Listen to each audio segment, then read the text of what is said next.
आइए आज देखते हैं हिस्ट्री का पहला चैप्टर। हिस्ट्री का पहला चैप्टर यानी कि इतिहास। इतिहास के बारे में हम कुछ इम्पोर्टेंट क्वेश्चन आपको बताते हैं। बेसिक से बताएंगे, आप कभी भी क्वेश्चन भूलेंगे नहीं। इस तरीके से बताएंगे कि आप कभी भी इस क्वेश्चन को भूलेंगे नहीं। रटना नहीं पड़ेगा, समझना पड़ेगा। एक बार समझ जाओगे, ज़िंदगी आराम कर देगी। देखते हैं कैसे। इतिहास को यदि हम आपसे पूछें इतिहास के जनक कौन है, भूल जाएंगे। आपको ट्रिक से बताएंगे। इतिहास इंग्लिश में बोलेंगे हिस्ट्री। इंग्लिश हमारी थोड़ी सी मिस्टेक होती है, अगर स्पेलिंग गलत हो जाती है तो कोई टेंशन मत लेना। मैं हिंदी का टीचर हूँ, इसलिए आप केवल हिंदी पर ध्यान दीजिए। हिस्ट्री, हिस्ट्री के जनक कौन है? एस से स्टार्ट हुआ तो हेरोडोट्स। हेरोडोट्स। हिस्ट्री एस से स्टार्ट होता है और हेरोडोट्स भी एस से स्टार्ट होता है। हेरो यानी कि एस से स्टार्ट होता है और हिस्ट्री भी एस से स्टार्ट होता है। तो हिस्ट्री के जनक कौन है? हेरोडोट्स माने जाते हैं। यदि हम आपसे कहें कि हिस्ट्री को कितने भागों में बांटा जाता है, स्रोतों के आधार पर हिस्ट्री को कितने आधार पर बांटा जाता है, तो हम आपसे कहेंगे 3 आधारों पर। 3 आधार कौन कौन से होते हैं हिस्ट्री के, देखते हैं। सबसे शॉर्ट तरीके से देखेंगे, एक बार बेसिक कंप्लीट हो जाएगा, आप सारे क्वेश्चन कर लोगे। चाहे यूपीएससी, बीपीएससी, आईएएस, पीसीएस, कुछ भी क्वेश्चन आ जाए, पुलिस, यूपीएससी, ऐसा कुछ भी हो, XYZ, सारे क्वेश्चन इसी से बन जाएंगे। देखते हैं। इतिहास को हमने बांटा 3 भागों में। पहला भाग होता है प्राक ऐतिहासिक, प्राक ऐतिहासिक काल। दूसरा होता है मध्य ऐतिहासिक काल। दूसरा हो जाएगा, तीसरा हो जाएगा और ऐतिहासिक काल। इतिहास को हमने कितने भागों में बांटा? प्राक ऐतिहासिक काल, मध्य ऐतिहासिक काल और ऐतिहासिक काल। सबसे पहले देखते हैं प्राक ऐतिहासिक काल क्या है। प्राक ऐतिहासिक काल में पुरानी चीज़ों का वर्णन किया गया है। प्राक ऐतिहासिक काल यानी कि पुरानी चीज़ों का वर्णन। पुरानी चीज़ों का वर्णन यानी कि पुरातात्विक, जब खुदाई हुई है तो उसमें पुरानी चीज़ें मिली हैं, यानी कि पुरातात्विक, पुरातात्विक स्रोत, यानी कि प्राक ऐतिहासिक में हमें पुरातात्विक स्रोत मिले हैं। जब खुदाई करेंगे तो कुछ ना कुछ तो मिलेगा हमें। और मध्यपाषाण काल में भी हमें पुरातात्विक स्रोत मिलेंगे, क्योंकि मध्यपाषाण काल में भी हमें खोदने की प्रक्रिया चालू हो गई थी। और ऐतिहासिक काल में भी पुरातात्विक मिले, यानी कि पुरातात्विक स्रोत तो अभी भी मिलते जा रहे हैं, यानी कि हर काल में हमें पुरातात्विक स्रोत मिलते जा रहे हैं। अब देखते हैं प्राक ऐतिहासिक काल में लिखना और पढ़ना आता था कि नहीं मनुष्य को। तो प्राक ऐतिहासिक काल में लिखना नहीं आता था। जब लिखना नहीं आता था तो बच्चा पढ़ना कहाँ से आ जाएगा? जब उसे लिखना ही नहीं आता तो पढ़ना कैसे आ जाएगा? अब आते हैं मध्यपाषाण काल में। मध्यकाल में आते हैं तो मध्यकाल में क्या है? इसे लिखना तो आता था लेकिन पढ़ना नहीं आता था। अब आप कहेंगे ऐसा क्यों? जब लिख सकता है तो पढ़ क्यों नहीं सकता? आपको हम बताते हैं। जैसे डॉक्टर होते हैं ना, डॉक्टर लिख देते हैं, लिख दिया ना, आपको समझ में आ रहा है ना? नहीं आ रहा। लिखा तो है, ये तो दिख रहा है कि कुछ लिखा है, पर आपको समझ नहीं आ रहा है कि क्या लिखा है। तो ये डॉक्टर की भाषा डॉक्टर ही समझते थे। डॉक्टर ने अगर 4 रुपए की दवा यदि 40 में लिख दी है तो उसी को पता है कि 40 की है, हमें कुछ पता नहीं। भले 2 रुपए की दवाई है लेकिन वो 40 रुपए में हमें दी जा रही है। तो ऐसा ही इसमें था, लिखा तो गया लेकिन पढ़ा नहीं गया, यानी अपठनीय था। इसको एक लैंग्वेज में बोल सकते हैं अपठनीय। अपठनीय, आ माने नहीं और पठनीय माने पढ़ा नहीं जा सका, यानी कि। और ऐतिहासिक काल में देखो लिखा भी गया और पढ़ा भी गया। इसको एक शब्द में बोलेंगे पठनीय। पठनीय मतलब पढ़ा भी गया और लिखा भी गया। जब लिखा गया तो पढ़ा तो जाएगा, है ना? लिखा गया, पढ़ा गया। मध्यकाल में क्या हुआ? मतलब लिखा तो गया लेकिन पढ़ा नहीं गया। तो ऐसा काल कौन सा था जहाँ लिखा तो गया लेकिन पढ़ा नहीं गया? ये था सिंधु सभ्यता काल। सिंधु सभ्यता में ऐसा हुआ था। सिंधु सभ्यता यानी कि हड़प्पा के काल में। सिंधु सभ्यता, कोष्टक में हड़प्पा भी लिख सकते हैं। ऐसा हड़प्पा में होता था, यानी कि सिंधु सभ्यता के काल में ऐसा हुआ है कि लिखा तो गया है, पत्थरों पे लिखा गया है, लेकिन उसका क्या हुआ? पढ़ा नहीं गया। और प्राक ऐतिहासिक काल में ना तो लिखा गया और ना पढ़ा गया। तो प्राक ऐतिहासिक काल को सबसे पहले हम पढ़ेंगे। प्राक ऐतिहासिक काल को भी हम 4 भागों में बांटेंगे। सबसे पहला है पुरापाषाण काल। दूसरा है, पुरापाषाण काल के बाद क्या आ जाएगा? मध्यपाषाण काल। मध्यपाषाण काल। तीसरा आ जाएगा नवपाषाण काल। नवपाषाण काल, और चौथा आ जाएगा हमारा ताम्रपाषाण काल। ताम्रपाषाण काल सबसे पुराने हैं। सबसे पुराना बात करें तो पुरापाषाण काल हो जाएगा, उसके बाद मध्यपाषाण, इससे भी पुराने होते हैं लेकिन इंपॉर्टेंट हमारे क्वेश्चन यहीं से बन जाते हैं सारे क्वेश्चन। तो पहला है पुरापाषाण काल, मध्यपाषाण काल, नवपाषाण काल और ताम्रपाषाण काल।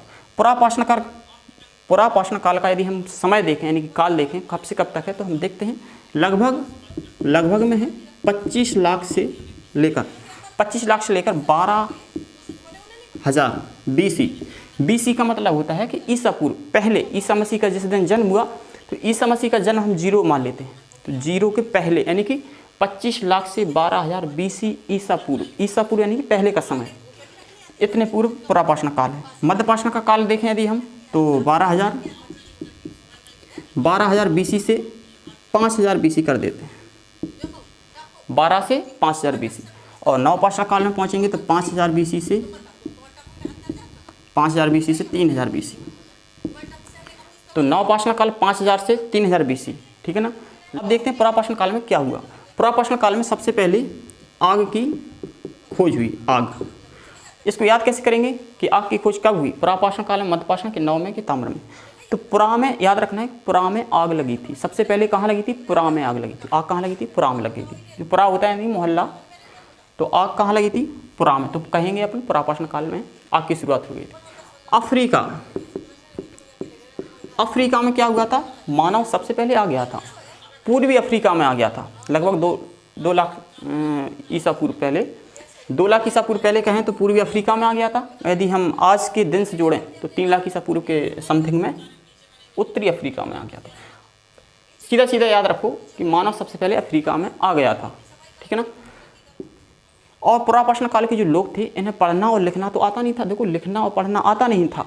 ये क्या काम करते थे, ये केवल खाना पर डिपेंड रहते थे। खाना यानी कि कुछ भी मिल जाए XYZ खाने के लिए, केवल इन्हें पता नहीं था मेरा भाई कौन है, भाई पिताजी कौन है, दादाजी कौन है, ये कौन है, इस किससे किसी से मतलब नहीं। इन्हें केवल लिखना पढ़ना आता नहीं था, केवल खाने पर डिपेंड रहते थे। तो ये खाना बदोश थे। खाना बदोश को हम बदोश को क्या बोल सकते हैं, संग्रह भी बोल सकते हैं। खाना संग्रह यानी कि खाना को ग्रहण करते थे, खाना को ग्रहण। मान लो कहीं जा रहे हैं, घूमने जा रहे हैं कहीं शिकार करने, तो मान लो शिकार बहुत दूर तक नहीं मिला तो अपने किसी भाई को, चाचा जी, ताऊ, दादाजी आदि साथ में ले जाते थे। तो क्या करते थे, जब भूख लगी तो ताऊ जी को ही काट पीट के खा जाते थे, क्योंकि खाना से संबंधित थे। जैसे छोटा बच्चा रहता है तो उसे केवल दूध से प्यार होता है, माँ से प्यार नहीं होता, केवल दूध से प्यार होता है। दूध थोड़ा ही हटा दिया रोने लगेगा, तो उसे केवल और किसी का पता नहीं, कौन माँ कौन भाई कौन, किसी का पता नहीं, लेकिन उसे दूध से प्रेम है। इसी प्रकार इन लोगों को केवल खाना से प्यार था। अब थोड़ा देखते हैं मध्यपाषाण काल। मध्यपाषाण काल क्या है, मध्यपाषाण काल में अंत्येष्टि कार्यक्रम की शुरुआत हो गई थी। अंत्येष्टि कार्यक्रम पहली बात देखते हैं होता क्या है। अंत्येष्टि यानी कि अंत, जन्म से लेकर अंत तक जो हमारे 16 संस्कार हैं। 16 संस्कार आप जानते हैं, माँ के पेट में बच्चा आ जाता है, वो मेरा पहला संस्कार हो जाता है। और माँ जिस मंदिर में पूजा करने जाती है कि मेरा बच्चा अच्छी तरह से आ जाए, वो भी एक संस्कार होता है। और मृत्यु तक जो जनेऊ पहने रहते हैं हम लोग, वो भी एक हमारा संस्कार होता है। माँ के पैर छूते हैं, जो गुरु हमें शिक्षा देते हैं, वो भी एक संस्कार है। मतलब टोटल हमारी 16 संस्कार, जन्म से लेकर मृत्यु तक। जब हम मर जाते हैं, जो उसके हम राउंड देते हैं, चक्कर देते हैं, तो वो भी हमारा एक अंतिम दाह संस्कार होता है। तो अंत्येष्टि कार्यक्रम का संबंध है कि 16 संस्कारों से, 16 संस्कारों से। तो मध्यपाषाण काल में पशुपालन का भी शुरुआत हो चुकी थी, धीरे धीरे थोड़ी पशुपालन। तो मध्यपाषाण काल में क्या हुआ, अंत्येष्टि कार्यक्रम की शुरुआत हुई थी। 16 संस्कार यानी कि वो जो पशुपालन यहाँ से स्टार्ट हो गया था। मध्यपाषाण काल, मध्य यानी कि अपन बोलते हैं माइक्रोलीथ, इसको इंग्लिश में बोल सकते हैं माइक्रोलीथ यानी कि छोटे छोटे औजार, लीथ यानी कि औजार। छोटे छोटे औजारों का प्रयोग होने लगा था, छोटे छोटे औजार। मध्यपाषाण काल में क्या हुआ, छोटे छोटे औजारों का प्रयोग होने लगा था। और जो हमारा पुरापाषाण काल था, इसमें बड़े बड़े पत्थरों का प्रयोग होता था, क्योंकि उन्हें खाना से मतलब रहता था पुरापाषाण काल के लोगों में। तो क्या करते थे, बड़े बड़े पत्थर हैं, ऐसे पहाड़ पर चढ़ गए, आगे से जानवरों को हू करके ऐसे भगा दिया, और वहाँ से ऊपर से पत्थर गिरा दिए तो उससे वो दब के मर जाते थे, उनको खा पी के तैयार हो जाते थे। तो पुरापाषाण काल में बड़े बड़े औजार, यहाँ लिखेंगे बड़े बड़े औजार, बड़े बड़े औजारों का प्रयोग। और मध्यपाषाण काल में माइक्रोलीथ यानी कि छोटे छोटे औजारों का प्रयोग किया जाता था। अब आ गया नवपाषाण काल। नवपाषाण काल बहुत इंपॉर्टेंट है, सारे क्वेश्चन यहीं से बनते हैं हमारे, पुरापाषाण काल और नवपाषाण काल से। तो नवपाषाण काल देखते हैं। नवपाषाण काल में हमारी कृषि की शुरुआत हो गई थी। कृषि, नवपाषाण काल में क्या हो गई थी? कृषि की शुरुआत। कृषि की शुरुआत यदि हम माने तो 7000 BC, 7000 BC यानी कि ईसा पूर्व, 7000 पहले यानी कि ईसा मसीह के पहले से कितने 7000, और अभी कितने 2021 चल रहा है तो 7 दून 9000 के समथिंग कृषि हमारी चालू हुई थी, 9000 ईसा पूर्व के समथिंग। कृषि सबसे पहले कहाँ हुई थी? जो हमारा इंडिया है, इंडिया है जो, इंडिया के जस्ट ऊपर है पाकिस्तान और ऊपर है क्या है? अफगानिस्तान। तो पाकिस्तान में एक मेहरगढ़ जिला है, मेहरगढ़, मेहरगढ़। पाकिस्तान में एक मेहरगढ़,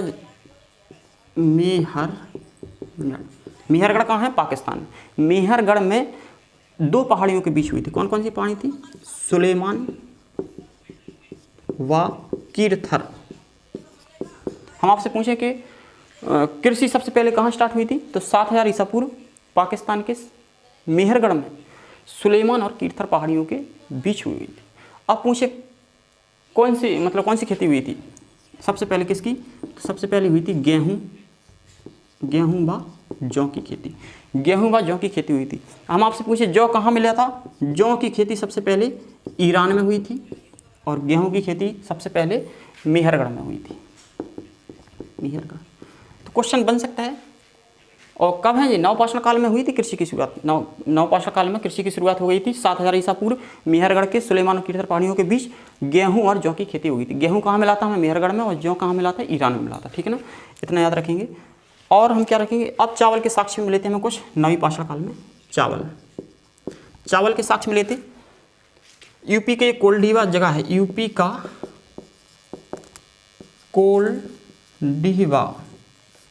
कोल्डीवा, यूपी का कोल्डीवा जगह है, यहाँ पे हमें चावल के साक्ष्य मिल चुके थे। और हम इसी में नवपाषाण काल में देखेंगे कि मानव के खोपड़ी के साक्ष्य, मानव के खोपड़ी के साक्ष्य कहाँ मिले थे? तो एक इसका आंसर है मद्रास के पल्लवरन, मद्रास के पल्लवरन। हम आपसे पूछे मानव के खोपड़ी के साक्ष्य कौन से काल में मिले थे? तो नवपाषाण काल में। कहाँ मिले थे? मद्रास के पल्लवरन एक जगह है। अब देखते हैं शैल चित्र मिले थे, मतलब शैल चित्र मतलब कि चित्रकारी कहाँ मिली थी हमें? ये मध्य प्रदेश, MP के भीमबेटका, मध्य प्रदेश के भीमबेटका जिला के जो रायसीन पहाड़ी है, नर्मदा नदी के तट पर। क्वेश्चन क्या है? शैल चित्र या चित्रकारी की शुरुआत कब से हो गई थी? तो ये क्या है? मध्य प्रदेश की भीमबेटका की रायसीन पहाड़ी, नर्मदा नदी के तट पर हमें चित्रकारी देखने को मिली है। चित्रकारी कैसी थी? क्योंकि यहाँ देखो पुरापाषाण काल में क्या होता था? केवल शिकार पर डिपेंड होते थे। शिकार पर डिपेंड होने के कारण जो लोग थे तो उन्होंने चित्रकारी शुरू कर दी थी। जैसे छोटे बच्चे बनाते जैसे उसी प्रकार की चित्रकारी थी। जैसे मान लो यहाँ ऐसे बना दिया और यहाँ ऐसे करके ऐसे हाथी टाइप का बना दिया, ऐसा जानते नहीं थे मतलब, लेकिन उनमें लगन थी। और यहाँ कोई व्यक्ति बना दिया ऐसे, इसको मतलब मार रहे हैं, ये दर्शा रहा है कि इसको शिकार कर रहा है।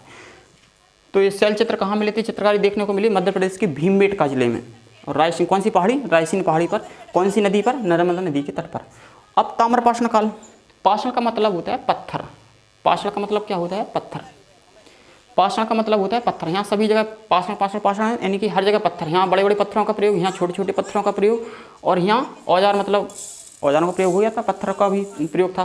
ताम्रपाषाण में पाषाण यानी कि पत्थर का प्रयोग, और ताम्र यानी कि तांबा, यानी कि तांबा और पत्थर दोनों का प्रयोग। तांबे का प्रयोग। तो सबसे पूछेंगे सबसे पहले कौन सी धातु का प्रयोग हुआ?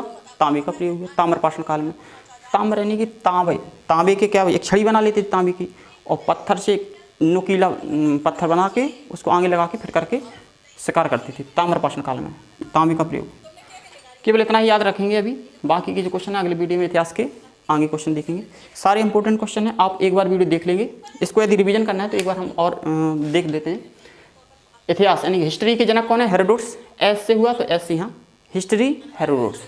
हिस्ट्री को हमने 3 भागों में बांटा, प्राक ऐतिहासिक काल, मध्य ऐतिहासिक काल, ऐतिहासिक काल।